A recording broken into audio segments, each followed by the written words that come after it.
Hello everyone, thank you for coming. Please take your seats. We're going to be starting shortly. This is the DarksydePhil panel. If you're at the wrong panel, well, too bad, we already locked the door so you can't leave.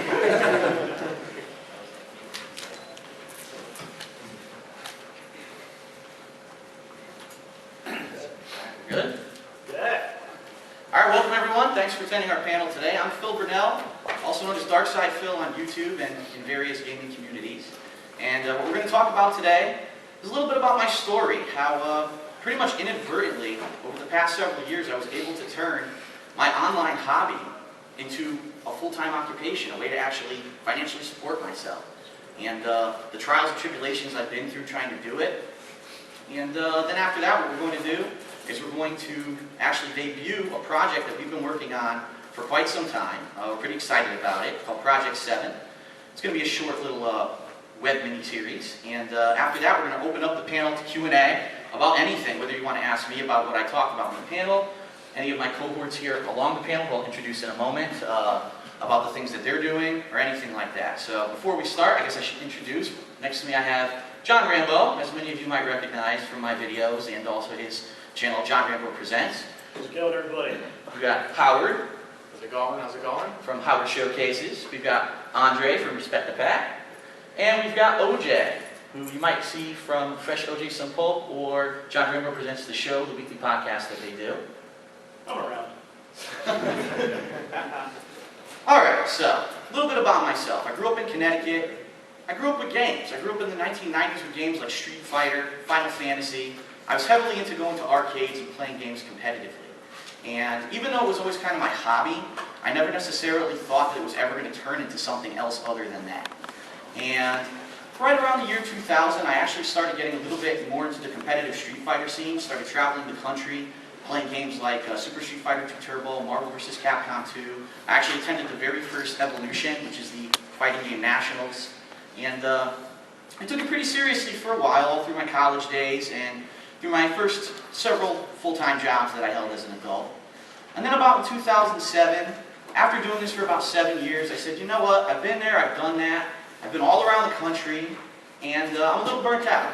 I really don't feel like I want to really be traveling around doing this anymore. I still like Street Fighter, but it's not something that I want to focus my life on.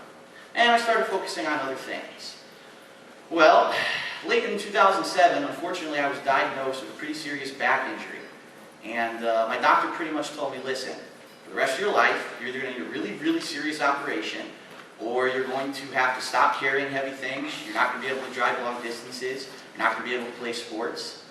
And yeah, it was a life-changing experience for me. I've had to adjust my life in some pretty serious ways, but the good thing about it was, I'm a gamer. I love video games, and video games aren't anything that are physically strenuous. So I said, you know what, this is a good opportunity for me to maybe branch out. I've been seriously into Street Fighter for quite a long time. Why don't I branch out into other games? I actually hadn't really been playing a lot of console video games from the year 2000 all the way through 2007 because I'd always been traveling to play Street Fighter. And starting around the fall of 2007 all through early 2008, I pretty much started playing every single major console release just to kind of re-immerse myself in the gaming culture. It's been so long since I've been playing these games. And so I did that for about a year, never had really thought about anything like using YouTube or anything like that. I was just like everyone, just sitting around playing games all day. And then late 2008, I still remember the moment this happened. I was playing Lost Odyssey. And I got to a certain boss in Lost Odyssey, and I could not beat this boss.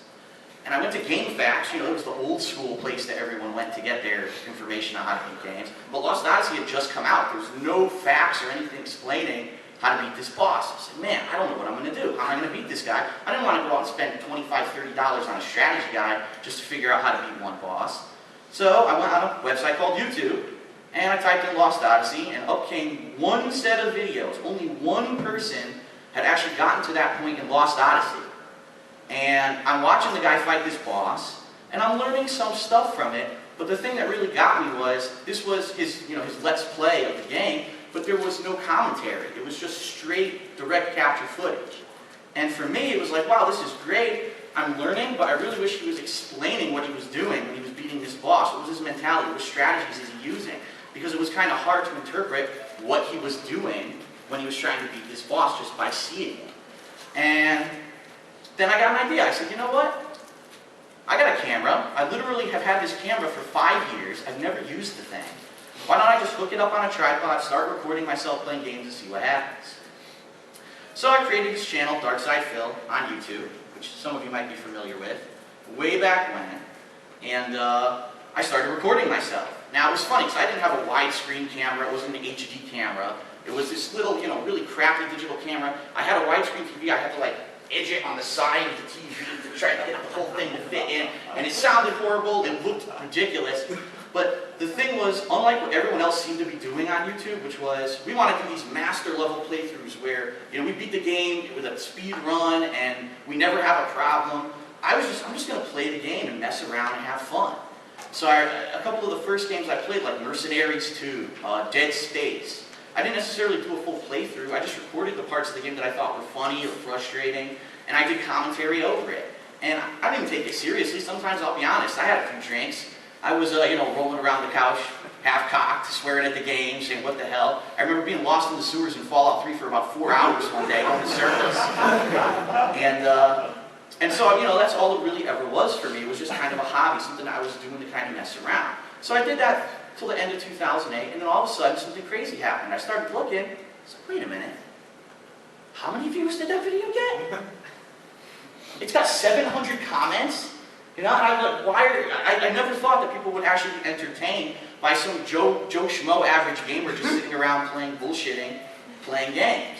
But it was catching on. And so at that point I said, why not make this kind of like my main hobby? I could still have my 9-to-5 desk job, and then I can do this on the side as like my thing. And so I did that. I did that all throughout 2008, 2009. And I just grew and grew and grew and grew. And so after that, I started to branch out a little bit. And I said, well, I'm getting a little bit of a web presence. Instead of just playing the games, why don't I start reviewing the games? And that's how I started my Hateful Truth game review series, which now whenever I play a game, I usually tend to review it after I beat it. And just doing other things. As we started traveling, my friends, John, Howard, as we started traveling the country, doing different things, going to gaming events and Street Fighter tournaments, we would record our candid footage of what we were doing on these trips. We're doing that today. We're doing that today. We're filming right now. We're filming the panel. Video of me taking a shower.